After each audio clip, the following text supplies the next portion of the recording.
ఆచి chicken masala. Case సిఐడికి పోయిందా? అయితే మనం తడిగుడ్డ వేసుకొని పడుకోవచ్చులే. ఇది ఆరోపణలు ఎదుర్కొంటున్న వైసీపీ నేతల్లో వినిపిస్తున్న టాక్. వివిధ కేసుల్లో సిఐడి దర్యాప్తులు నత్తనడకన నడుస్తుంటే వారి ధీమాకు కారణంగా కనిపిస్తోంది. తిరుపతి కేంద్రంగా పరకామణిలో చోరీ కేసుతో పాటు నకిలీ ఓటర్ల కార్డుల తయారీ కేసు, తిరుపతి మాస్టర్ ప్లాన్ రహదారుల బాండ్స్, చంద్రగిరి నియోజకవర్గ ఓటర్ల జాబితా కేసు, మదనపల్లి ఫైల్స్ దగ్ధం కేసులు అన్నీ ఇప్పుడు సిఐడి విచారణ పేరుతో అటకెక్కాయన్న వాదన ఉంది. దీంతో సిఐడి కేసులు జీవితకాలం లేటు అన్నట్లు తయారైంది వ్యవహారం. పరకామణి కేసులో హైకోర్టు టైం బాండ్ పెట్టినా దర్యాప్తు ఎక్కడ వేసిన గొంగలి అక్కడే అన్నట్లుగా తయారవ్వడం తీవ్ర విమర్శలు మూటగట్టుకుంటోంది. ఉమ్మడి చిత్తూరు జిల్లాలోని వివాదాస్పద రాజకీయ నేతల భవితవ్యం పోలీసుల చేతుల్లో ఉండిపోయింది. ముఖ్యంగా వైసీపీలో కీలక నేతలంతా తమ పార్టీ అధికారంలో ఉన్నప్పుడు అక్రమాలు, దౌర్జన్యాలకు సంబంధించి ఏదో ఒక వివాదంలో ఇరుక్కున్నారు. వారిపై ఉన్న ఆరోపణలకు సంబంధించిన కేసులు సిఐడి దర్యాప్తులో ఉండడంతో వారు తమకేమీ కాలేదన్న ధీమాతో కనిపిస్తున్నారు. ఆ ధీమాతోనే వారు తీవ్ర స్థాయిలో ప్రభుత్వంపై విరుచుకుపడుతున్నారని అంటున్నారు తెలుగు తమ్ముళ్లు.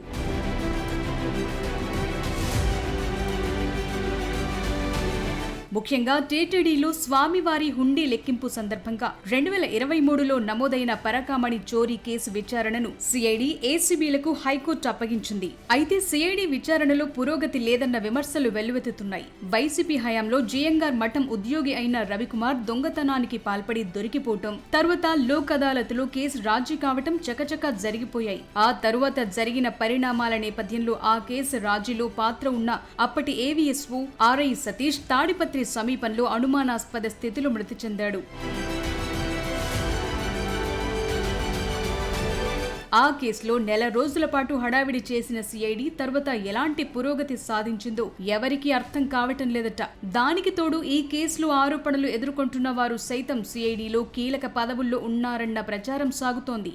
సిఐడి డీజీ ఐఎన్ఆర్ అయితే కేసు విషయంలో నెల రోజుల పాటు తిరుపతిలో ఉండి ప్రత్యేక టీంల ద్వారా వివరాలు సేకరించి హైకోర్టుకు సమర్పించారు. హైకోర్టు టీటీడీతో పాటు ప్రభుత్వానికి కేసుల నమోదుకు ఆదేశాలు జారీ చేసింది. సిఐడి, ఏసీబీలు కేసు విచారణ సాగించాలని ఆదేశాలు జారీ చేసింది. అయితే ఇప్పటి వరకు ఒక్క అప్డేట్ రావటం లేదని అంటున్నారు.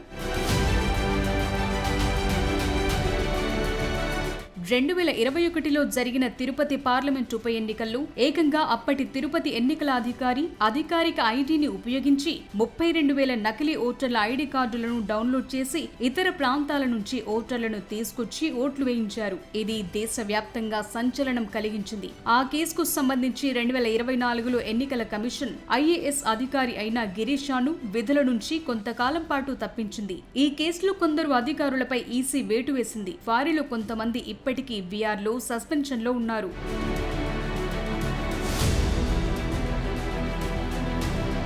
అయితే దాని వెనుక ఉన్న సూత్రధారులు, పాత్రధారులపై మాత్రం ఇప్పటి వరకు కనీస విచారణ చేయలేదు. ఈ కేసు తిరుపతి ఈస్ట్ పోలీస్ స్టేషన్లో నమోదయ్యింది. తరువాత మాత్రం ఎందుకో విచారణ నత్తనడకన నడుస్తోంది.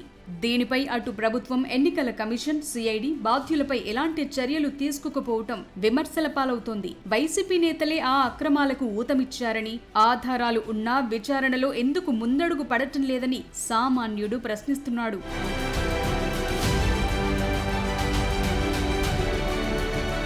మరో కీలక కేసు మాజీ మంత్రి పెద్దిరెడ్డి రామచంద్రారెడ్డి అండ్ కోలకు సంబంధించింది. మదనపల్లి సబ్ కలెక్టర్ కార్యాలయం దగ్ధం కేసుకు సంబంధించి సిఐడి విచారణ కొనసాగుతోంది. ఆ కేసుల్లో నిందితులను సిఐడి విచారణకు పిలవగాని వారికి హైకోర్టు నుంచి బెయిల్ వస్తుందనే విమర్శలున్నాయి. ఈ కేసులో దర్యాప్తు వేగవంతమైతే చాలా మంది సామాన్యులకు సంబంధించిన భూములు తిరిగి వెనక్కొస్తాయని ఆశపడుతున్నారు. అయితే ఆ దిశగా అధికారులు చర్యలు తీసుకోవటం లేదంటున్నారు.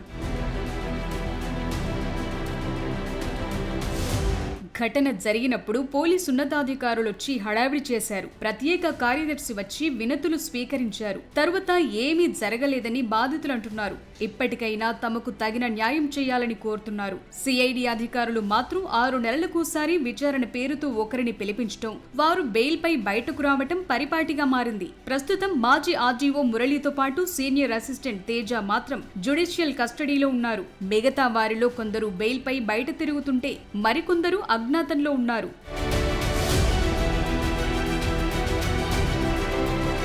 తిరుపతి టీడీఆర్ బాండ్స్ కేసు విచారణలో సైతం సంబంధిత శాఖ చూస్తోన్న కూటమి మంత్రి సైతం సీరియస్ గా లేరట. స్థానిక అధికారులు చెప్పినట్లు వింటున్నారట. బాధితులు తాము ఇప్పటికీ అల్లాడిపోతున్నామని, కానీ న్యాయం చేయటం లేదని, విచారణ పేరుతో కాలయాపన తప్ప కనీస చర్యలు తీసుకోవటం లేదని వాపోతున్నారు. మరో అత్యంత వివాదాస్పద కేసు చంద్రగిరి ఎన్నికల ఓటర్ల జాబితాలో అక్రమాలు.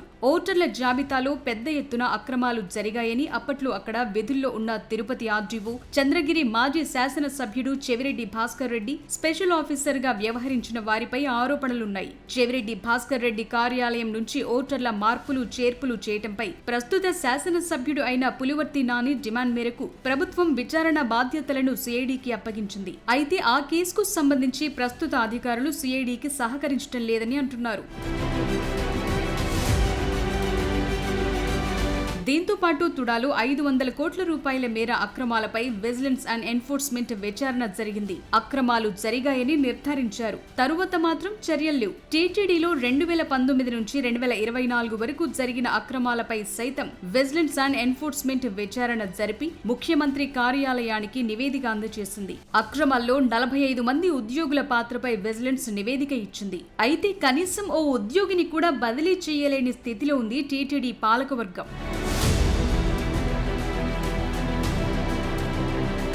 నగరి మాజీ ఎమ్మెల్యే రోజా మంత్రిగా ఉన్నప్పుడు ఆడుదాం ఆంధ్రకు సంబంధించి 100 కోట్ల అక్రమాలు జరిగాయని ఏకంగా విజిలెన్స్ అండ్ ఎన్ఫోర్స్మెంట్ నివేదిక ఇచ్చిన కనీసం దానిపై రివ్యూ కూడా నిర్వహించలేదని తెలుస్తోంది. దాంతో తమను ప్రస్తుత పాలకులు ఏమీ చెయ్యలేరనే ధీమాతో ఆరోపణలు ఎదుర్కొంటోన్న నేతలు భూమన కరుణాకర్ రెడ్డి, రోజా వంటి వారు ఇష్టానుసారం ప్రెస్ మీట్లు పెడుతూ కూటమి ప్రభుత్వాన్ని టార్గెట్ చేస్తున్నారని టీడీపీ క్యాడర్ వాపుతోంది.